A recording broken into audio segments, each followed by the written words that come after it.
Back in December 2012, a lot of people were freaking out over the idea that the world might end in some catastrophic event. And it was all thanks to the famous Maya calendar. This ancient way of tracking time had been the subject of endless speculation. But one of its biggest mysteries was definitely an 819-day count found in some versions of the calendar. No one could explain why it was there or how it worked, until recently, when a group of researchers from Cambridge might have finally cracked the code. First things first, how does the Maya calendar work? So the system the Maya civilization used to track days was based on something we now call the calendar round. Think of it like 3 interlocking gears. These are 3 cycles working together. The first is a 365-day solar year, known as Hab. The second is a cycle of 20 names, and the third is a cycle of 13 numbers, which forms a 260-day sacred calendar, called Solkeen. Just like we'd say something like December 25th, 2025, they named their days based on how these 3 cycles lined up. For example, here we have the day 3 Manik and the 14th of the month Hop. It takes 52 years for the 3 cycles to align in the same way again. After that, the days start repeating. But this is where things start to get more complicated and mysterious. On some Mayan monuments, we have also found enigmatic inscriptions pointing to the existence of another cycle, the 819-day count. There are about 20 examples of these inscriptions, mostly found in places like Palenque and Yaxchilan in Mexico. So it didn't seem random at all, and this calendar must have been hiding a big secret. Early research showed that the 819-day cycle was represented by one of 4 colors and the cardinal directions associated with them. Black was tied to the west, red to the east, white to the north, and yellow to the south. Researchers also discovered that this period of time could be broken down into 3 smaller cycles. One of 9 days, one of 7 days, and one of 13 days. Multiply them together, and you'd get 819 days. Pretty cool, but why did they do that? This color scheme and the 3 cycles seemed like a basic level of interpretation, and experts were pretty sure its real purpose was still hidden from us. Another thing researchers noticed is that this strange count of days was mostly shown using a Y glyph, followed by a number. But in some cases, they also added a glyph representing Kawil. This was a powerful Maya deity, often associated with creation and lightning. He was usually symbolized by a torch coming out of his forehead, representing the spark of life. But in the 90s, a study suggested that when Kawil's inscription showed smoke and fire coming from his forehead, it could actually represent the planets Jupiter or Saturn, or maybe even both. Wait, that means that the 819 days count could be linked to both planets in some way. From there, research focused on figuring out what that link might be. The first conclusion is that this calendar might have helped the Maya track the movements of those planets in some way. Then they started noticing something interesting. These cycles could be specifically tied to the synodic periods of Jupiter and Saturn. By synodic periods, we mean the time it takes for a celestial body, like a planet, to return to the same or nearly the same position as seen from Earth. While this possibility was pretty exciting, something didn't quite add up. Each planet moves very differently, and trying to fit multiple planets into an 819-day span just didn't seem to work. In other words, this 4-part color-coded calendar system was simply too short to align perfectly with the synodic periods of the visible planets. So it looks like we're back to square one. This mystery had people scratching their heads for ages, until 2023, when specialists realized they might have been looking at it all wrong. Researchers actually needed to shift their perspective Instead of seeing this system as 819 days, they needed to consider the number as representing timelines. And this period of time could be just a small part of a much, much bigger calendar. You see, as we said earlier, this cycle seemed to track the period when a planet became visible to people on Earth. To prove that these 819 cycles were timelines, not actual days, researchers needed a planet that could serve as a starting point to back up their theory. In this case, it was Mercury. And there's a pretty simple reason for that. Mercury's synodic period is 117 days, which fits perfectly into the calendar count.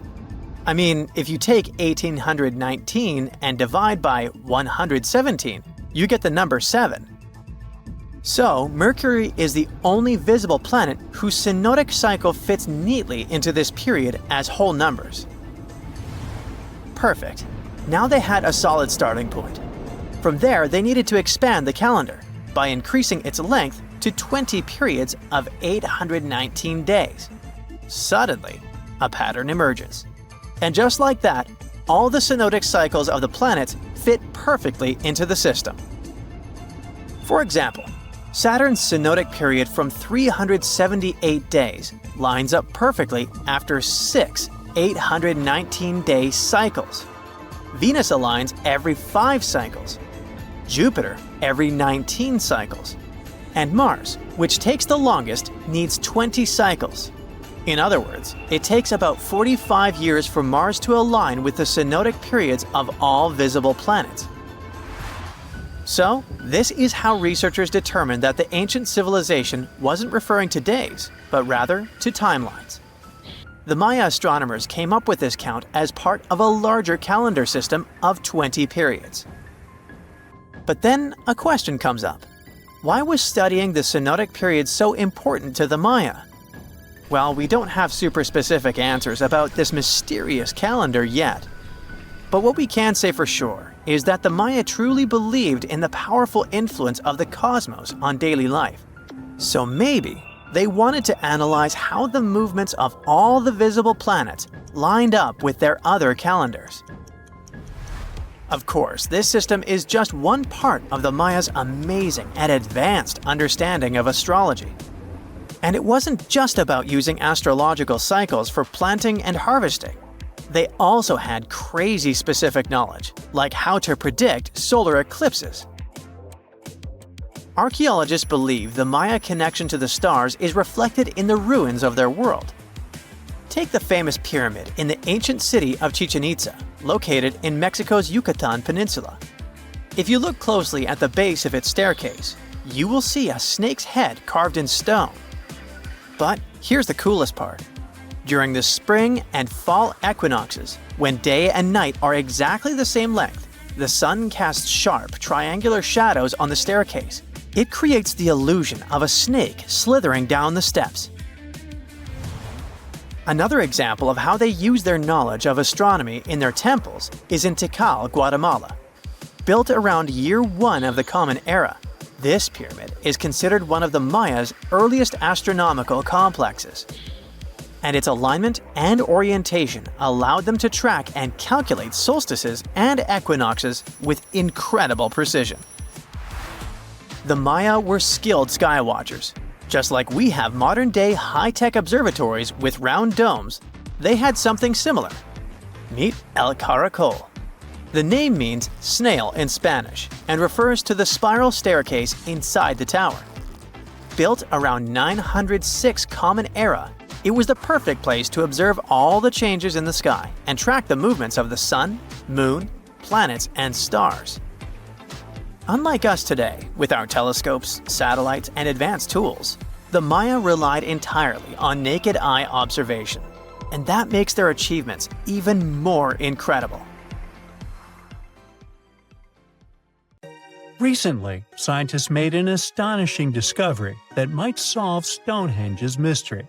They found something hidden deep within the DNA of Stonehenge's sarsen rods, the huge monolithic ones, and it might reveal why our Neolithic ancestors designed and built this thing in the first place. Over the years, scientists have been scratching their heads, trying to figure out where the huge sarsen rocks came from. For years, they believed they came from a quarry just 15 miles away from the site, known as Marlborough Downs. At this site, they found similar minerals to the ones that make up the sarsen rocks. But it turned out there was more to this story than they thought. The understanding of how Stonehenge was built is always changing. Scientists need to really travel back in time to uncover its mysteries. Where did the rocks come from? How were they carried? Why was the site built? You see, the Stonehenge site, located at Salisbury Plain in England, is made up of two main types of stone. There are the super heavy sarsens and the lighter and smaller bluestones. The sarsens each weigh about 25 tons. That's as much as 3 African elephants stacked together. The heaviest sarsen stone, called the heel stone, weighs 30 tons all by itself. Together, the sarsens make that iconic outer ring circle. Inside that circle, that's where you'll find the bluestones. The naming might seem a bit misleading since they're not really blue. They have a bluish tinge to them when they are freshly broken, hence the name. These smaller rocks probably came from the Preseli Hills in southwest Wales, which is about 150 miles away from Stonehenge. They're a bit lighter than the sarsens, but still pretty heavy. The altar stone, which is classified as a bluestone, is the heaviest one, weighing around 6 tons. Its original location still isn't known for sure. To figure out where a rock came from, scientists first have to study their composition. This is like checking the rock's DNA. Then they cross-reference the structure of the rock with minerals in the soil to see if it's a match. Most of the sarsens we see around southern England are actually made of a type of sandstone known as silcrete. Think of silcrete as sand that's been hardened by underground water processes over millions of years. This process mostly happened during a period called the Paleogene, about 65 to 23 million years ago. These sarsen rocks didn't form in one big slab, but in patches, like nature leaving little rock gardens all over the place. Scientists reason the sarsens spread out randomly, forming in isolated pockets. Over time, many were buried under layers of clay and chalk, which helped preserve them. When ancient builders were on the lookout for materials, these sarsens must have looked perfect for something impressive like Stonehenge. Actually, sarsens have been used in everything, from Roman villas to medieval churches, and even in things like road curbs and old field walls. One could say these rocks were the it material for ancient builders, and continue to be popular even into more modern times. This fact made scientists start wondering that maybe not all sarsen stones that were used to build Stonehenge came from the same place. They've identified sarsen sites all over the UK, in places such as Oxfordshire and Kent. After hundreds of years of studying the sarsens, geologists finally had the right type of technology to determine the origin of the stones. Now, I wish I could tell you that it was some undisclosed location very far away from the site. But, as it turned out, the sarsens were originally from Westwoods, the forest near Stonehenge. A new factor came into play when excavations uncovered empty stone holes, showing that at least 6 bluestone pillars were removed from a Preseli Hills site called Wan, Mayan in prehistory. They had a stone circle over there, and it's believed that some of Stonehenge's rocks were recycled rocks from this more ancient circle.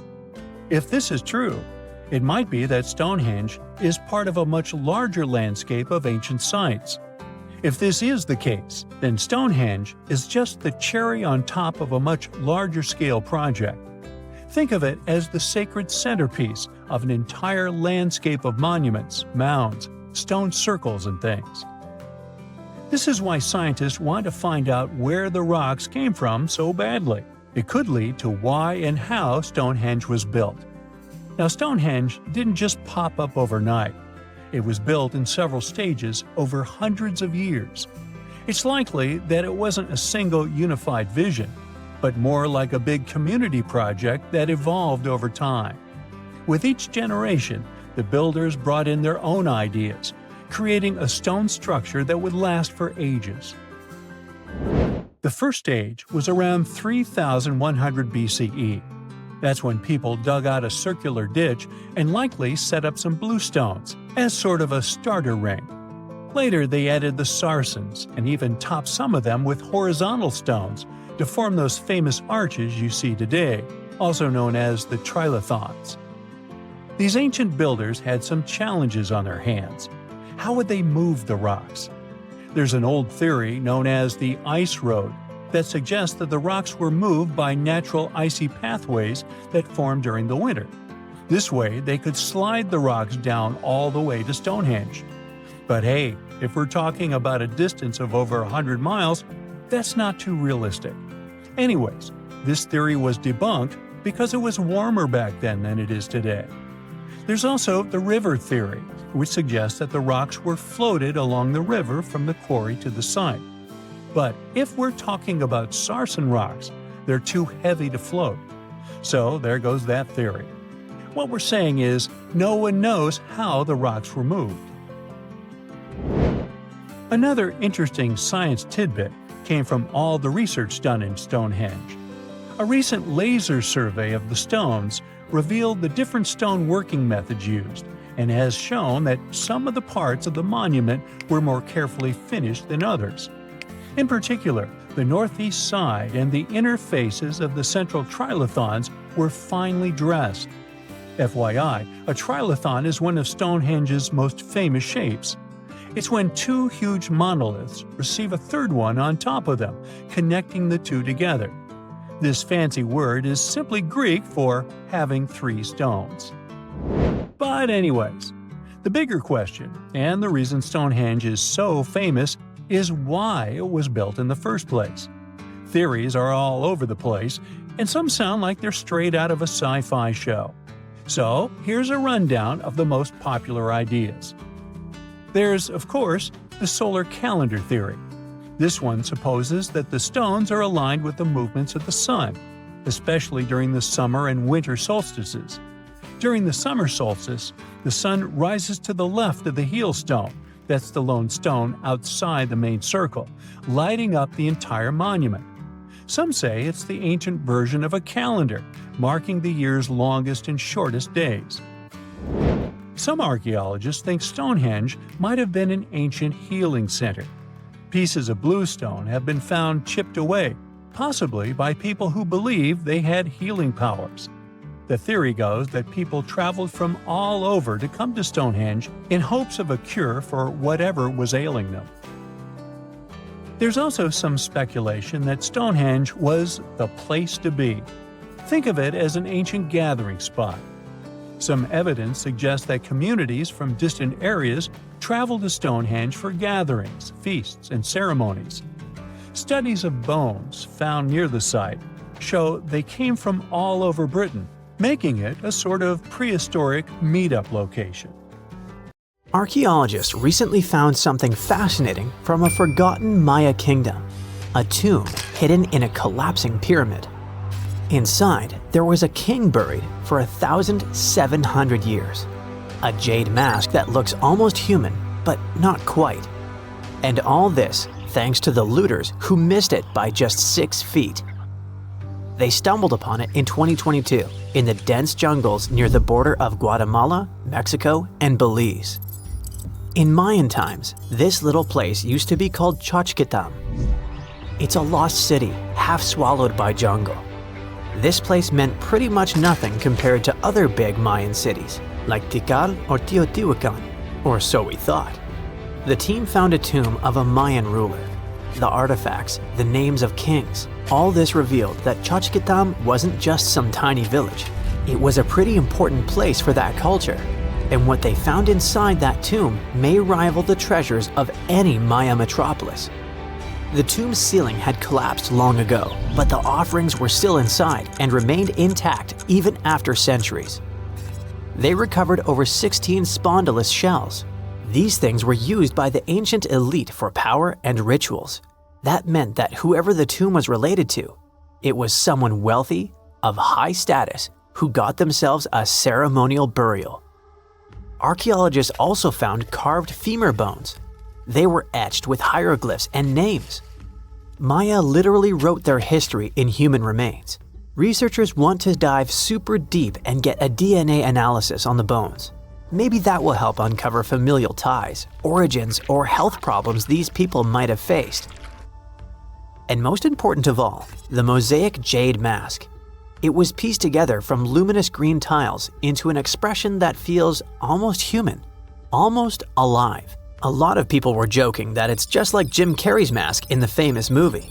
But it wasn't a magical artifact. That was the face of a forgotten Maya king, staring out at us after 1,700 years of silence. His name was etched into the femur bones, Itzam Kokaj Balam. Historians think this might be the ruler who reigned around 350 BCE. Unfortunately, this period is super underdocumented. We barely know anything about those times, but it looks like he was pretty important to the locals. One of the bones even showed a carved figure holding a deity's severed head. The deity's head looks exactly like the jade mask. Perhaps this was supposed to be the king himself, defeating some mythological villain. Other inscriptions mention the king's father and grandfather. That links Xochitlam to the mighty Maya capitals we mentioned, Tikal and Teotihuacan. Tikal was once the beating heart of the Maya world. It was a fascinating megapolis. A city rose from the Guatemalan lowlands with towering step pyramids that scraped the sky. That place was home to tens of thousands of people. It was also a hub of art, astronomy, and culture.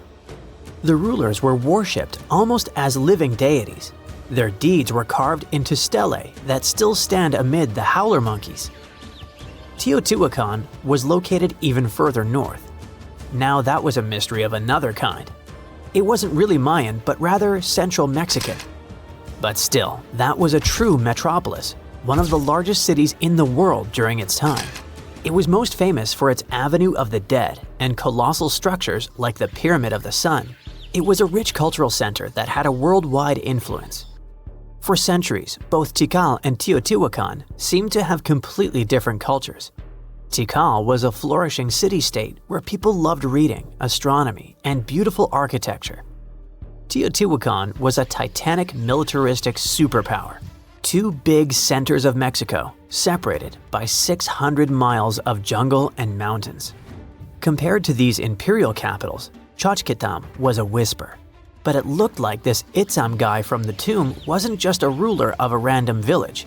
He seemed to have political ties in ancient Mesoamerica. The craziest part is that we almost lost this piece of history, all because of the looters.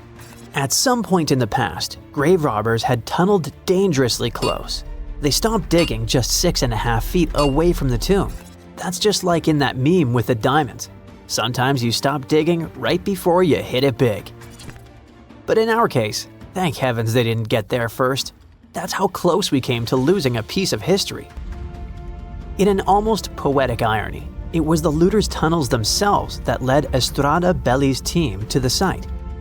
Archaeologists have been looking around and using the so-called LiDAR technology. That's basically laser beams shot from high above, which help them map the spot. It's like taking X-rays of the jungle floor. And that's when they found the little signs of intrusion. They quickly realized that if someone was digging here, they were probably looking for something important. Without the failing looters, they might have walked past a discovery. In any case, archaeologists want to keep searching. They might even find more chambers buried inside the abandoned pyramid. We just keep finding mysterious things related to the Maya. Recently, buried deep within the ruins of Tikal, archaeologists found a house, and in that house, a limestone altar.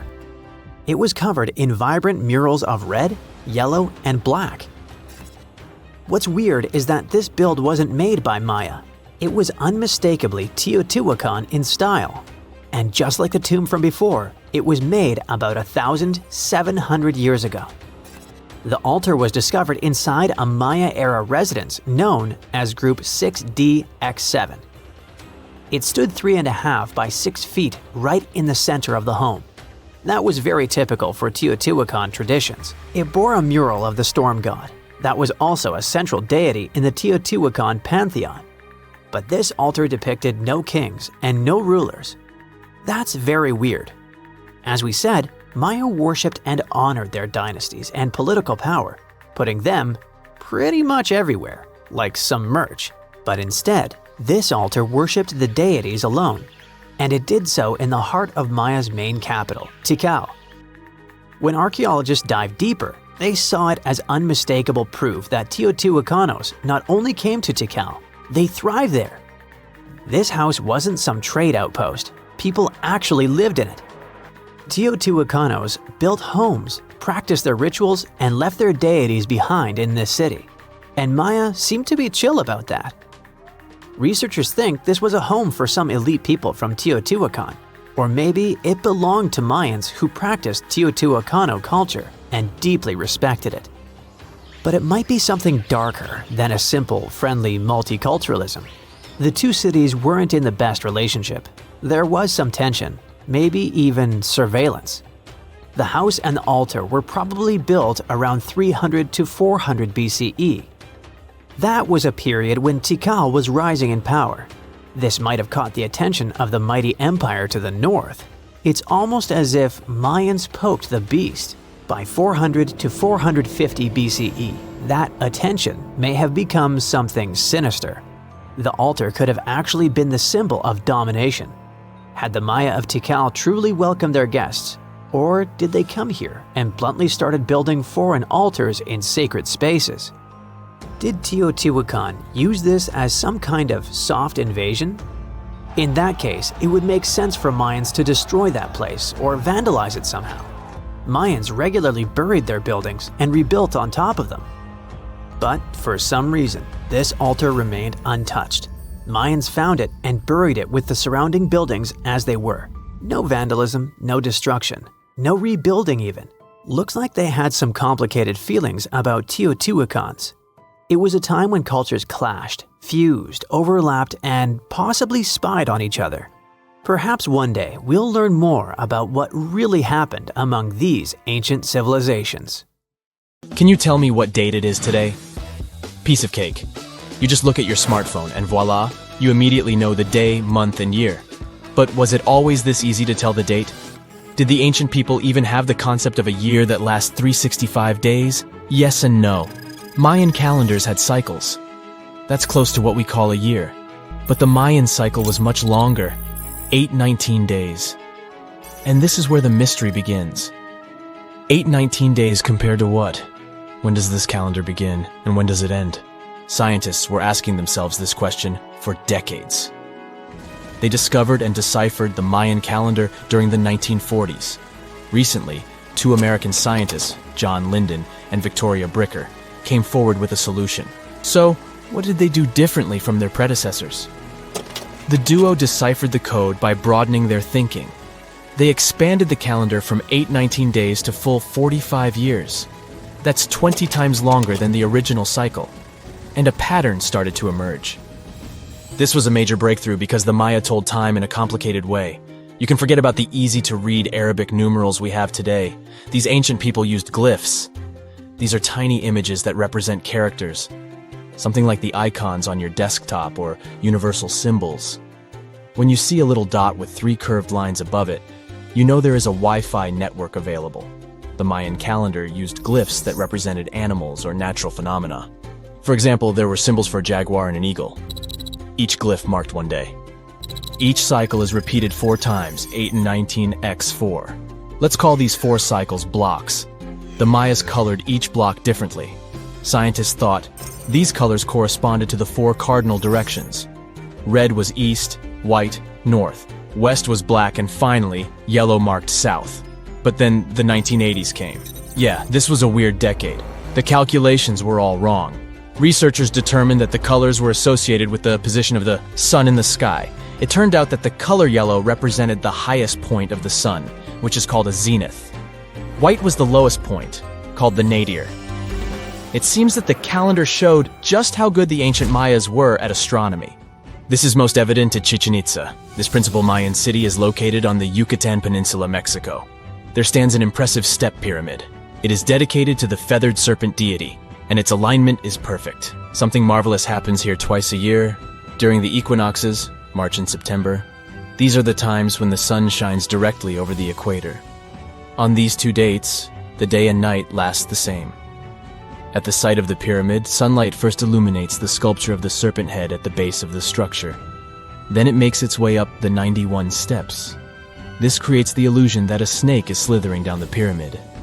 Even today, people gather to witness the sight, and it must have been more impressive when the Mayas completed the structure 1050-1300 CE. Do you know what a synodic period is? Neither do I. But Mayan astronomers did. A synodic period is the time that passes before a stellar body does a full lap. For example, this is the period between two full moons. When you look from Earth, this period lasts roughly 30 days. And the Mayas were looking at the skies non-stop. They carefully noted the synodic periods of all planets. From Venus to Saturn, these ancient astronomers kept records of nearly all celestial bodies. But what does this have to do with their calendar? The American researchers' calculations revealed the link. Let's take the planet closest to the Sun as an example, Mercury. Its synodic period is 117 days. Multiply that by 7 and you get which number? Exactly 8 to 19, when 17 x 7 equals 819. Coincidence? Definitely not. Because synodic periods of other planets also neatly match the magical figure 819. But this is not visible from a single Mayan cycle. Scientists had to expand it several times to discover the pattern. There is a reason why no one could decipher the code for so long. They were focused on a single planet. The trick was to add the Mayan calculation for all the planets. Researchers just needed to see the bigger picture. This brings us to the year 2012. Can you remember that some people thought that the world would end on December 21st? That turned out to be a bust. We are alive and well now. But what started this false rumor? The Mayan calendar, of course. You see, these ancient people based their calendar on long periods of all the planets. That included a lot of complicated math and a lot of multiplying. This 2012 was simply the time when their cycle ended. It is known as the long count. This period is the same as our year. For the Mayas, 2012 was something like the 31st of December for us. Just an end of a cycle in which they measured time, so there was no need to panic. Those New Year's Eve parties might be a bit wild, but the world doesn't end on January 1st. The Mayas stretched more than their calendar. Rubber was the name of the game. Yes, you've heard it correctly. These ancient people were making different grades of rubber 3,000 years before one famous American did, Charles Goodyear. They would extract natural latex from the rubber tree. This is a milky substance that can be turned into rubber. And they weren't the only ones. Scientists found evidence that their neighbors, the Aztecs and the Olmecs, did the same. But what did they do with rubber? They didn't need car tires, definitely. But it's cool to have a nice pair of sandals for the beach. The Spanish wrote about rubber sole footwear that natives wore. Sadly, scientists still haven't found them. That would be a big step for archaeology. So the Maya were playful with rubber, literally. Researchers guessed that they produced balls from latex. These were bouncy and ranged in size from a softball to a soccer ball. A typical Mayan ball game, pits, involved 2 hoops. You must be thinking basketball, but not quite. The hoops were set on walls, 23 feet high. Compare that to the NBA standard of 10 feet. And the hoop was the other way around. There is also a sweet side to the story of the Mayas. These ancient people enjoyed chocolate. In fact, the modern word chocolate probably comes from their language, xocolotl. This meant bitter water. Okay, you get the bitter part, but why water? The Mayas didn't produce chocolate in the form we know it today. They didn't make bars of chocolate. They drank it. Smashed cocoa beans made for excellent drinks. The Mayas perfected the mixture over time and even added spices. Anyone up for a fiery chocolate drink with stew peppers and cornmeal? Who knows, maybe this beverage actually tasted well. Cocoa beans were sacred and used as a currency. Researchers believe all social classes got to enjoy it. Free chocolate for all sounds nice even today. But where did the Mayas get clean water for their cocoa drinks? From the oldest known filtration system in the Western Hemisphere. It was based on zeolite. These are minerals that contain aluminum and silicone compounds. And guess what? Modern air and water purifiers still use this material. Mayan tech wins yet again. Back in Europe, Roger Bacon developed a sand filtration system in 1627, some 1,800 years after the Mayas. But what about regions without rivers, lakes, or springs?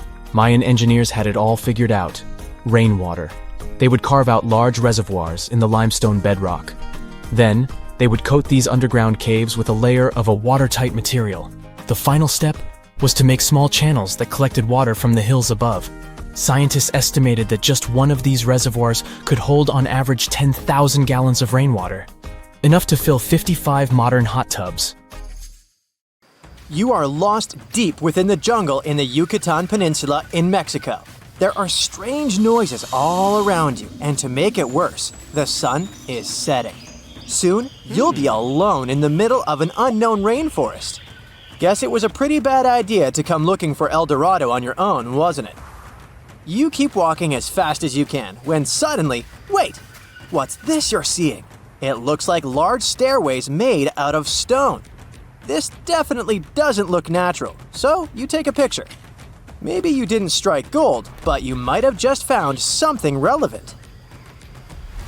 Congratulations! You found Akamtun, a long-lost Mayan city, hidden 37 miles into the jungle. The name literally translates to stone column. Stone was probably in at the time, so these guys used a lot of it to build their pyramids, houses, and even ball courts. If you ever thought that Europeans invented ball games, think twice. Mayans love to play ball games for recreational purposes. Akamtun is part of a series of other long-lost Mayan cities that are being discovered with the help of new technology nowadays. We'll talk more about the other ones in a jiffy. Perhaps the biggest surprise of this one is that it was surrounded by wetlands, which is why the city was built on high ground. The city was monumental, covering an area of over 120 acres. That would be as big as 90 football fields right next to each other. Scientists have found proof that Akamtun had pyramids of up to 49 feet high, and that it was likely an important social hub between 250 and 1000 CE. This is definitely a game changer. But lost Mayan cities began to be unearthed in the 19th century. Modern technologies, such as LiDAR imaging, help archaeologists see through dense canopies of the forests. This means that people don't really have to risk getting lost in the tropical jungle like you did at the beginning of this video. LiDAR works sort of like an X-ray. It sends out laser beams that can detect any signs of ruins or ancient constructions. According to space archaeologist Sarah Parchak, satellite imagery has been a key player in discovering ancient cities in South America, Egypt, and other places. Sarah herself spends most of her days scouring images for any signs of where there could have been cities long ago. She says that more often than not, what happens is that ruins are covered by vegetation, soil, or sand, which makes them super tricky to find. But thanks to these awesome tools, scientists also made the huge discovery of ancient Mayan causeways, which spread throughout old Mayan territories.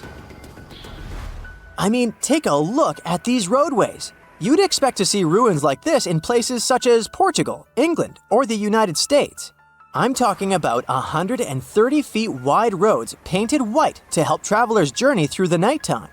Scientists recently unearthed a 110-mile network of roads such as these, and they think this dates back to before the first registered Mayan highways we've known so far. These roadways, which sometimes ran over the swampy ground and were even elevated at times, are being called the world's first superhighways. Even if there is no registry of animal-powered vehicles, it's believed that the Maya used them to travel around a network of possible 964 settlements. They were built like a huge spiderweb, and from what archaeologists have gathered, this huge system of roads worked to connect a big system of economic and social interactions between Mayan cities. This completely debunks the traditional idea that the Mayan pre-classic period, which dates back to 2000 BCE, was made of small, tribal settlements. Imagine the manpower and engineering ability you need to muster to build something close to these white highways. Scientists believe that these causeways were built pretty much the same way as the Mayans built their pyramids, with a mixture of mud and quarry stone. Oh, and using several layers of limestone to make them white. That's pretty cool, right? But let's take a few steps back for a moment to get some context. The Mayans were one of the biggest pre-Columbian civilizations living in the Americas. Until now, experts believe that at its apex, the Mayan civilization consisted of over 40 cities with a population of millions of people. That's a lot of folks. Their civilization spanned Mexico's Yucatan Peninsula, Guatemala, and Belize. And they survived mainly on agriculture. The thing is, the Yucatan Peninsula was an extremely difficult place to grow crops. So the Mayans had to develop a complex irrigation system in most of their cities. They built a series of ceremonial buildings, pyramids, and plazas. The Mayans might have been keen pyramid builders, but they also developed an advanced astronomical system. With whatever ancient technology they had, they were able to predict the exact location of planets such as Venus and Mars, as well as the exact dates of eclipses. If you've ever seen examples of ancient Mayan cities, this is Tikal. Located at the heart of the Guatemalan jungle, Tikal is believed to have been the capital of the ancient Mayan conquest state. At its height, it was comparable in importance to cities such as London or New York in today's world. It's composed of a series of complex monuments. The North Acropolis is one of Tikal's most ancient complexes of monuments. Built solely by human hands around 350 BCE, it served as the resting place of kings and chiefs. Its monuments are up to 200 feet high. Back in the day, the step pyramid temples were painted a beautiful red. Mayans loved that color. Today, of course, you'll only see the limestone. Then there's Chichen Itza. It's got one of the best preserved pyramids on Earth to date. Located in Mexico's Yucatan state, this Mayan city is well over 1,500 years old. At its peak, it was home to 35,000 people. The site covers 4 square miles of land. The highlight is El Castillo, a tremendous step-like temple standing 80 feet above ground. Its most peculiar feature is that it has 91 steps up each of its 4 sides, including the upper platform, which makes for 365 steps, the same number of days as the solar year. You can see that these folks were a pretty big deal, huh? That's why nobody can really understand what happened to them. There's a big lack of evidence on the decline of this almighty empire. What could have been the cause of their demise? Was it a drought? New research in 2017 did bring some new discoveries into the mix. Using data from a site at Ceibal, located at southwest of Tikal, scientists analyzed radiocarbon data from ceramics and archaeological excavations to extract new information about the unexpected demise of this great civilization. The information shows that instead of a sudden collapse, the Mayans most likely fell in waves of social instability and political crises. These events are believed to have deteriorated Mayan city centers and began causing the dispersion of the Mayan population. It's hard to pinpoint the exact causes, though. But hey, recent discoveries are shedding a big light on humanity's past. Not only about the Mayan Empire, but about other long-lost civilizations of South America. A major recent discovery in Brazil was done using satellite imaging technology and is also shocking scientists. Some images from near the Xingu River, also in the Amazon, suggest that cities of millions of people might have existed inside the jungle, way before our modern civilization ever existed. I mean, if this doesn't shock you, I don't know what will. Satellite imagery also detected a network of trenches dating back to 200 and 1200 CE in the Bolivian Amazon forest. These proofs suggest settlements that could have supported around 60,000 people right in the middle of the Amazon forest. When researchers from the University of Florida went on ground to check the satellite information, they were shocked to find several mounds that were accompanied by ditches and geoglyphs. Archaeologists also found remnants of carefully designed walls centered around plazas, much like the type of construction done by the ancient Mayans.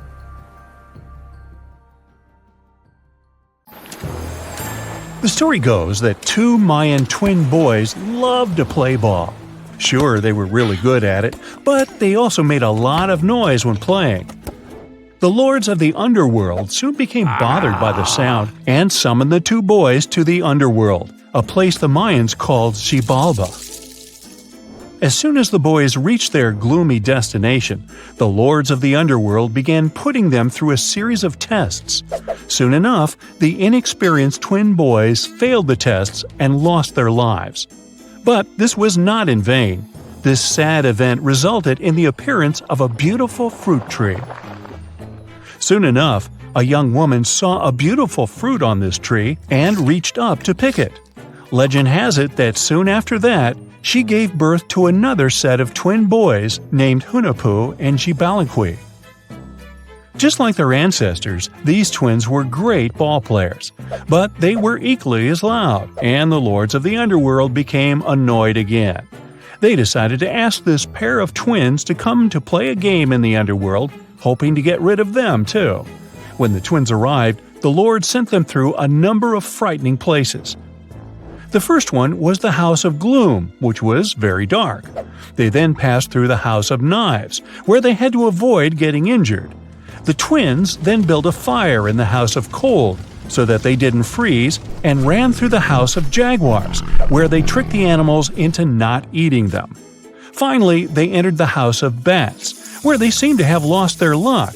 One of the bats managed to run off with Hunahpu's head. The lords then challenged the twins to play ball with them, but the boys were clearly at a disadvantage. Xibalba placed a turtle on Hunahpu's shoulders to make up for his lost head, and they began playing. As the lords became distracted by an animal near the court, Xibalba stole his brother's head and placed it back in its place. Much to the annoyance of the lords, the twins were now able to tie the game. Hunahpu and Xibalba continued to perform a series of tricks for the lords of the underworld.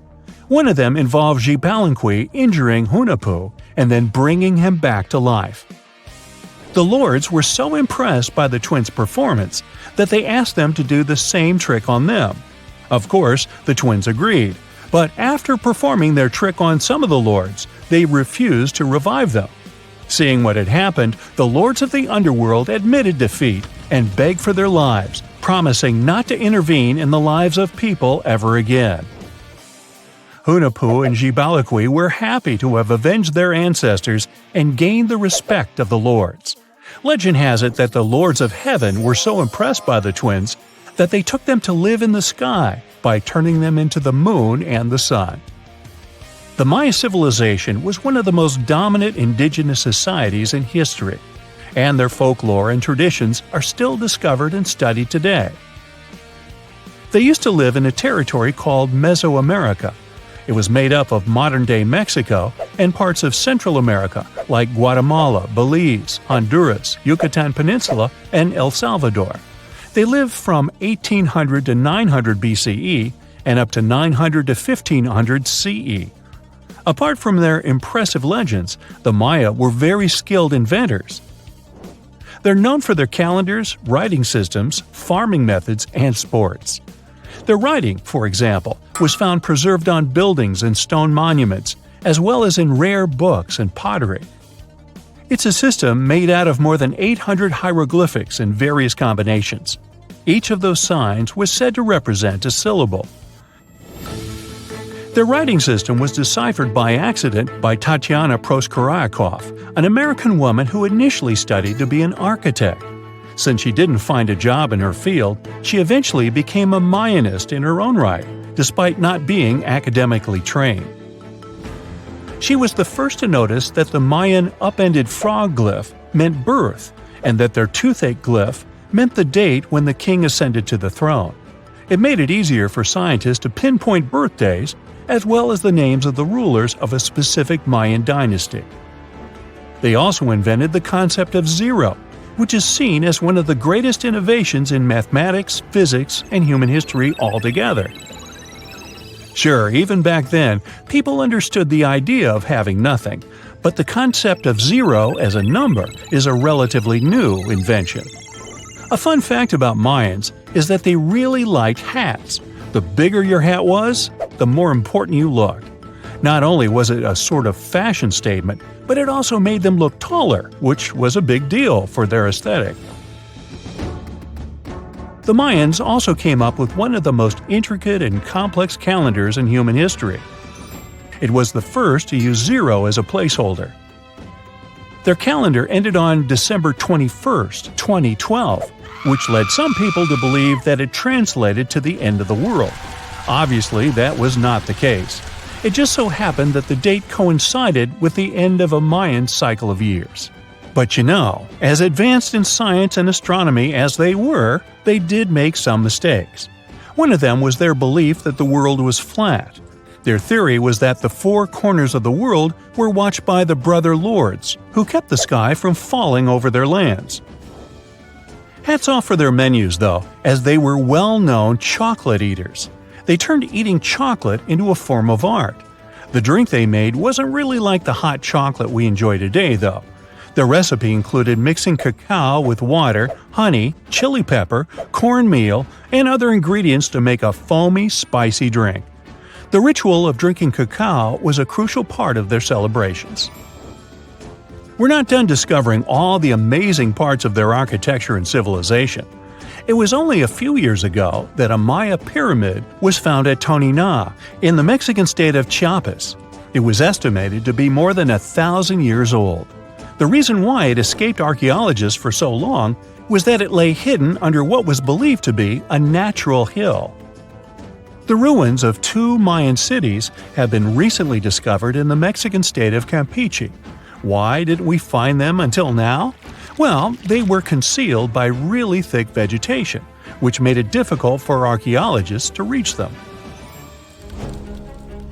The Mayans didn't just disappear. Their descendants are still around today, many of them choosing to live in their ancestral homelands.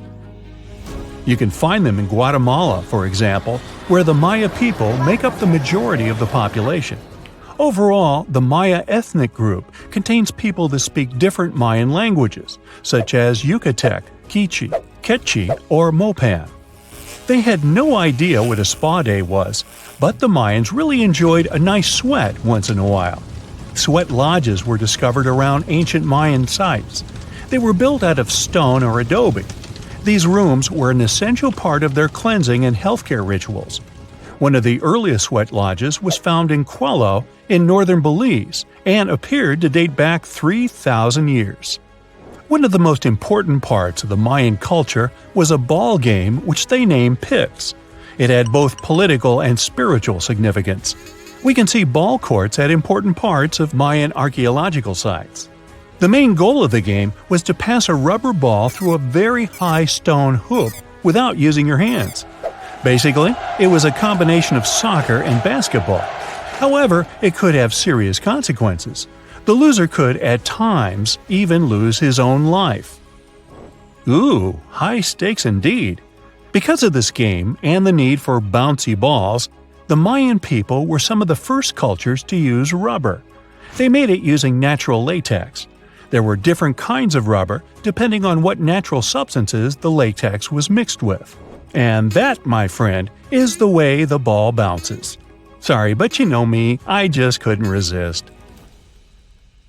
So, imagine you're 15 and you get bored of playing video games. Instead, to pass the time, you decide to give some attention to an old hobby of yours, tracking down lost Mayan cities. You've heard that some ancient civilizations are said to have built entire cities based on constellations, so you decide to check out whether that was true for the Mayans. You find a book containing all the constellations the Mayan civilization believed to exist. You open good old Google Maps and map every ancient Mayan city discovered to date. You start seeing that this information actually matches.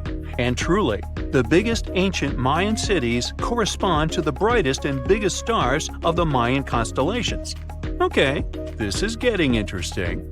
You manage to map out over 100 ancient cities when you suddenly notice something strange. There's an area in the Yucatan Peninsula in Mexico where archaeologists have unearthed 2 Mayan cities. But on the constellation map, there are 3 stars. Could this mean there is a long-lost city waiting to be discovered nearby? You might think this sounds too daydreaming, but the story is actually true. The previous account happened to a Canadian teenager named William Gaddery. The boy is known as a science genius and had even won an award for the constellation theory we presented just now. When he noticed that a third city was missing from the 23rd constellation he was examining, he began to scour the internet for satellite pictures that could help him solve this mystery. He looked into images from NASA, JAXA, a Japan-based satellite company, and Google Earth. These images were still insufficient to answer his questions, so he reached out to a friend inside the Canadian Space Agency. His friend provided him with state-of-the-art satellite imagery that gave him the answer he was looking for. According to the images, there is a large square area right on the border of Mexico and Belize, which looks like the remains of a city. William took the images to a remote sensing expert known as Dr. Armand Laroque from the University of New Brunswick. They studied the images thoroughly and concluded that the area could be housing 30 buildings and even a large pyramid. The scientific and archaeological community went crazy with the 15-year-old's discovery. Could this really be true? Some background. Lost Mayan cities began to be unearthed in the mid-20th century. Since then, ruins from cities such as Tikal, Palenque, and Uxmal have been rediscovered. The Mayans were one of the biggest pre-Columbian civilizations living in the Americas. They began to settle in the area as early as 1500 BCE. Experts believe that, at its height, the Mayan civilization consisted of over 40 cities with a population of millions of people. That's a crowd. And their cities were pretty interesting. Their civilization spanned over Mexico's Yucatan Peninsula, Guatemala, and Belize. They survived mainly on agriculture, so they developed a complex irrigation system in most of their cities. They built a series of ceremonial buildings, pyramids, plazas, and even courts for ball games. The Mayans were keen pyramid builders, but they also developed an advanced astronomical system. With whatever ancient technology they had, they were able to predict the exact location of planets, such as Venus and Mars, and they were able to predict the exact dates of eclipses. That's why the methodology William used to discover this long-lost Mayan city was unusual, but not completely surreal. The Mayans were keen astronomers, so it wouldn't be too strange that they built their major architectural feats in relation to the sky, would it? And they wouldn't be the first ones to be doing so. There is a famous fringe of Egyptology dedicated to studying how the Giza pyramids were built in perfect alignment with the Orion constellation, meaning that each pyramid was purposely built to align with one of the major stars of Orion's belt. According to William, he first had the idea to look at the Mayan constellations because he couldn't understand why the Mayans built their cities where they built them. Most major cities, such as Chichen Itza and Uxmal, aren't near any rivers or significant bodies of water. Instead, they're built on marginal lands and on top of mountains, which confused the 15-year-old. His next thought was that it might have something to do with astronomy. William named the new city he discovered Mouth of Fire, which is also my nickname, and he even won a merit award for his hard work. However, his theory was very much contested inside the archaeological community, and many Mayan experts worked to debunk William's findings. Some archaeologists say that constellation theories are too unscientific. Anthony Aveni, a renowned anthropologist and astronomer, referred to William's methodology as an act of creative imagination. He explained that there is no way to be sure what the Mayan constellations really were. It's all just hypothetical. Another debunking of William's findings came from Mayanist David Stewart, who said that the object identified on the satellite imagery is nothing but an old cornfield. His claim was supported by an expedition that took place near the area in 2021, when the archaeologists present reported there was nothing at all in this area. Still, a 15-year-old boy almost found a long-lost Mayan city, which is pretty exciting if you ask me. Similar techniques as those used by William are actually being used to unearth lost civilizations all over the world. According to space archaeologist Sarah Parquet, satellite imagery has been a key player in discovering ancient cities in Egypt and other places. Sarah herself spends most of her days scouring images for any sign of where there could have been cities long ago. What happens, she says, is that any time you have something buried, it's going to be covered either by vegetation, soil or sand, or some other modern construction on top of it. In order to assess whether there is something hidden under large canopies of vegetation or not, she uses infrared technology, for instance. A major recent discovery in Brazil was done in a similar way. Satellite imagery detected a network of trenches dating back to 200 to 1200 CE. These suggest settlements that could have supported around 60,000 people. But in this case, the satellite imagery did indeed correspond to what was on the ground. Researchers from the University of Florida found several mounds that were accompanied by ditches and geoglyphs. Archaeologists also found remnants of carefully designed walls, centered around plazas, much like the type of construction done by the ancient Mayans. Advances in satellite tech have also shed new light on long-discovered ancient Mayan cities, such as Tikal. Located in the heart of the Guatemalan jungle, Tikal is believed to have been the capital of the ancient Mayan Empire. At its height, it was comparable in importance to cities such as London or New York in today's world. It was composed of a series of complex monuments, many of them believed to have been the resting places of kings and chiefs. Tikal is already known to have been big, but recent discoveries show it could have been even 3 times larger than what scientists originally believed. The main discovery revolves around a fortification on the outskirts of the city, indicating how far the original city stretched. And new discoveries still take place. In 2017, researchers also unearthed new clues regarding the potential causes of the decline of the Mayan civilization. Using data from a site in Cebu, located 62 miles southwest of Tikal, scientists analyzed radiocarbon data from ceramics and archaeological excavations to extract new information about the sudden demise of this great civilization. The information shows that, instead of a sudden collapse, the Mayans most likely collapsed in waves of social instability and political crises. These events are believed to have deteriorated Mayan city centers and began causing the dispersion of the Mayan population. Well, it seems like it's a prime time to uncover ancient ruins. What do you say? Will you give it a try as well? Can you pronounce this name of the Aztec capital city? Yes, it's quite difficult to say in English and above my pay grade. Okay. It's Tenochtitlan. And Mayan cities are hard to pronounce too. Consider Jaxchilan. They must be part of the same language, right? Well, not really. The Aztecs and the Mayas were among the most famous Mesoamerican peoples. That's present-day Central America. But they didn't speak the same language, and they weren't even the same civilization. The two nations lived in different eras.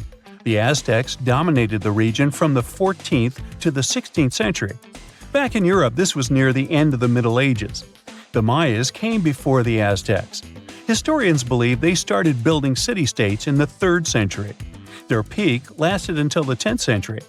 Now, this doesn't mean that the Mayas and the Aztecs didn't have contact with each other. But at the time this happened, the Mayas were on a decline, so the Aztecs traded more with their descendants than with real Mayan people. The two civilizations didn't even live in the same place. The Aztecs built their cities in the north of what is today Mexico. The Mayas lived to the south of them in the Yucatan Peninsula. Yes, that's also in Mexico nowadays. But the Mayas inhabited parts of modern-day Guatemala and Belize as well, and they spoke a number of languages. There's a whole Mayan language family they spoke, not just one language. Some of those languages have survived through today. Estimates show that there are 6 million indigenous Maya people groups spread across Central America.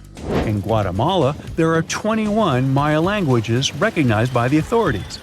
Further north, in Mexico, the number of official languages is 29. For the Aztecs, the situation is much simpler. They had a single language. It still has around 1.5 million native speakers, mostly in central Mexico. That's more than any other family of indigenous languages in the region. But is there a chance a speaker of Aztec languages can understand a speaker of the Maya language? Not by a long shot. The two languages are completely unrelated. In fact, they didn't even share the same writing systems. The Mayans were more advanced because they used hieroglyphs. Yep, like the ancient Egyptians. Instead of letters that make up words, ancient civilizations used tiny pictures to symbolize an object or a concept.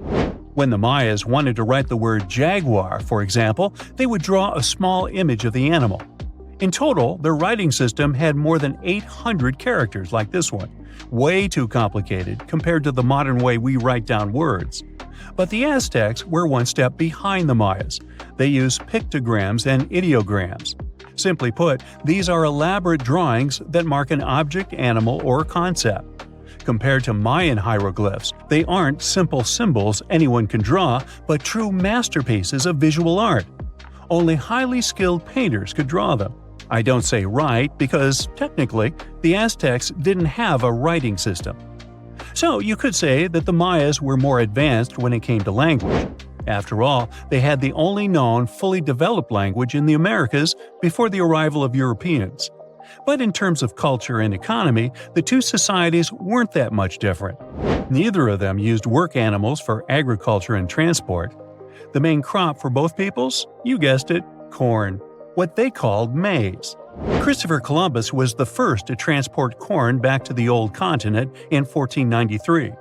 The Mayans also cultivated sunflower, vanilla, and cotton. The Aztecs produced chili, beans, and squashes.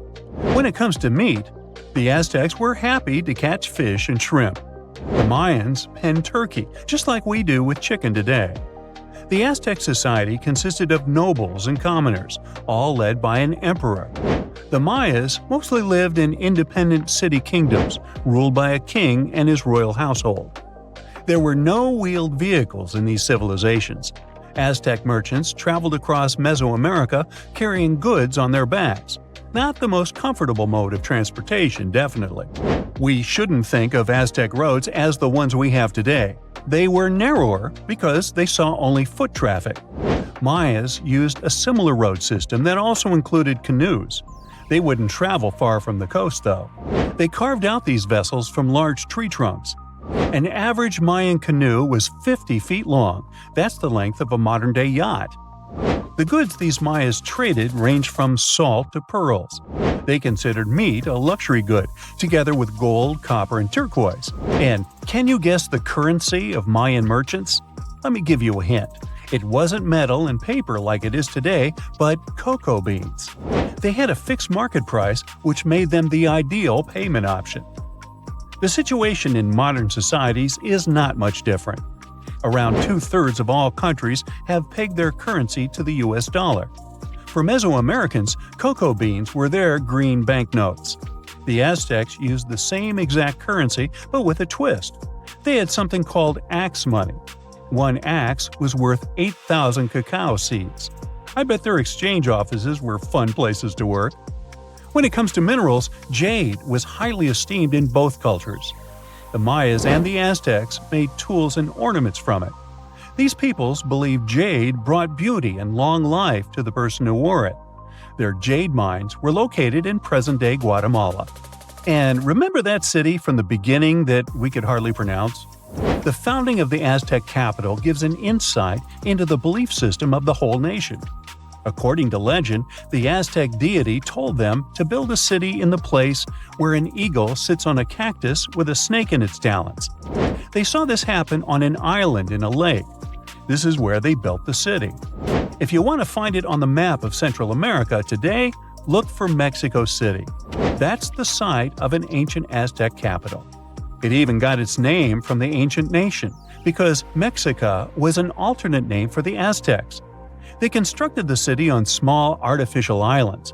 It was slightly bigger than the surface area of London Heathrow Airport. The Mayas didn't have a capital city as we know it today. Their civilization spanned across 40 cities. These settlements had a population of 5 to 50,000 inhabitants. Today, these sites could be classified in terms of size as small American towns. But the total number of Mayan cities is not final. Archaeologists keep discovering new ones deep in the jungle of the Yucatan Peninsula. Quite recently, researchers unearthed a new site in the southeast of Mexico. They found a number of stone columns and named the city after the Mayan word for it. Back in the day, the city was part of the central Maya lowlands. Today, this region is covered with thick jungle. The Maya abandoned their settlements in this area around the 8th and the 9th century. Historians still cannot agree on why this happened. Some claim overpopulation was the main issue. Others argue the trade routes collapsed, so Mayan cities couldn't flourish anymore. Whatever the case, northern Mayan cities lived on. The descendants of these peoples were there when the Europeans stumbled upon them several centuries later.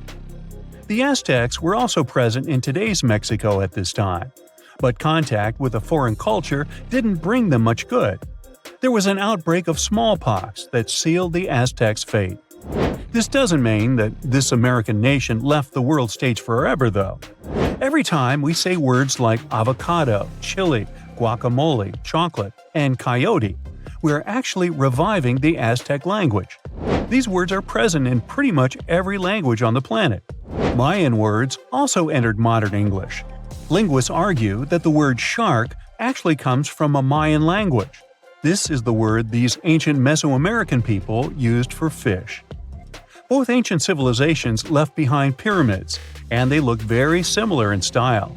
The only hint that can help you differentiate between them is that there are way more Mayan ruins that still exist today. Finally, regarding maize, or corn as we call it, there's a story among the Maya descendants that their process of harvesting corn back then was called amazing. Get it? Maize, corn? Okay, I made that up. You're not surprised, are you?